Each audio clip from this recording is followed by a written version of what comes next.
Thomas Aquinas, 1225 to 1274, is undoubtedly one of the most influential thinkers in the history of Western philosophy and theology. His integration of Aristotelian philosophy with Christian theology in his magnum opus, the Summa Theologica, has had a lasting impact on Christian thought and Western philosophy more broadly. However, his ideas have not been without criticism.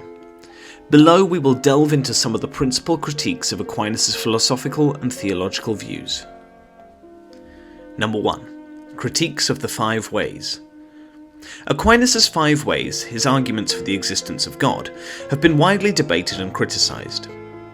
These arguments, based on motion, causation, contingency, degrees of perfection, and the order of the universe, all conclude with the existence of a divine, uncaused cause or mover. One common criticism is that even if these arguments successfully prove the existence of a first cause or mover, they do not necessarily prove the existence of the God of classical theism, a being who is all good, all-knowing, and all-powerful. David Hume, the Scottish Enlightenment philosopher, argues that the cause of the universe could be very different from the God of classical theism. Another criticism, particularly directed at Aquinas' cosmological argument, based on causation, questions his assumption that an infinite regress of causes is possible. Some philosophers and scientists argue that there is no logical or empirical reason to reject an infinite series of causes and effects. Number 2. Critiques of natural law theory. Aquinas' natural law theory, which posits a moral law known through reason and inherent to human nature, has also received significant criticism. One critique, often associated with legal positivism, holds that law and morality are separate domains. According to this perspective, laws are social constructs and do not inherently possess moral value. Thus, they reject Aquinas' claim that an unjust law is not a law.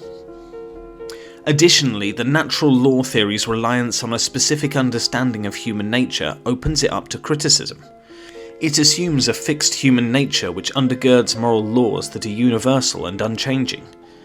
Critics argue that our understanding of human nature is culturally and historically conditioned and thus may change over time.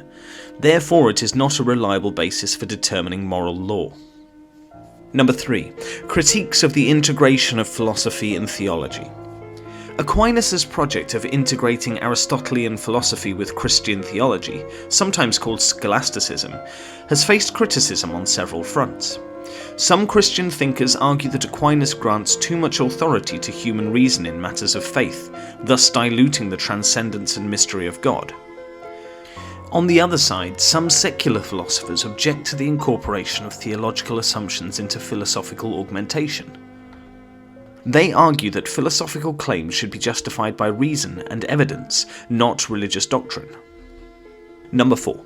Critiques from modern science. Finally, Aristotle's views on the natural world, influenced by Aristotelian science, have been challenged by modern science.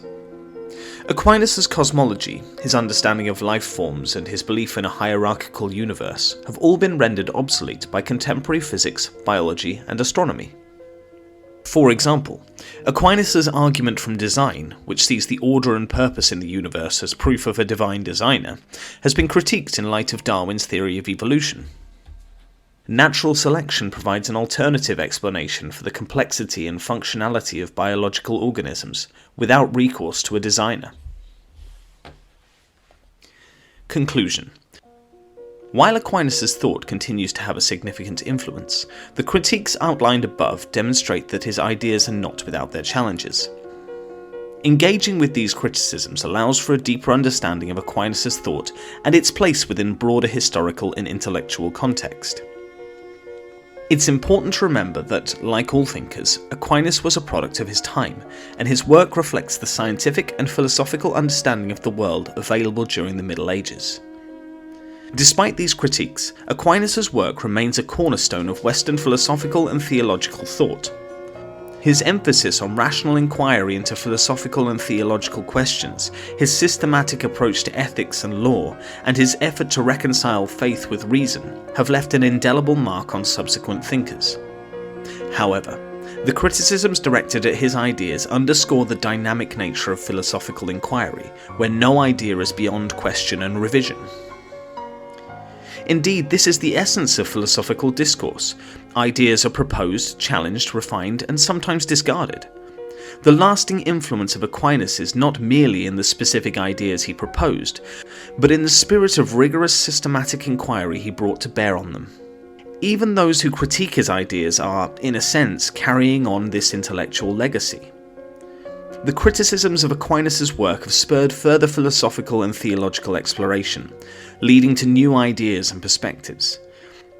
This process underscores the vitality and progression of thought in these fields.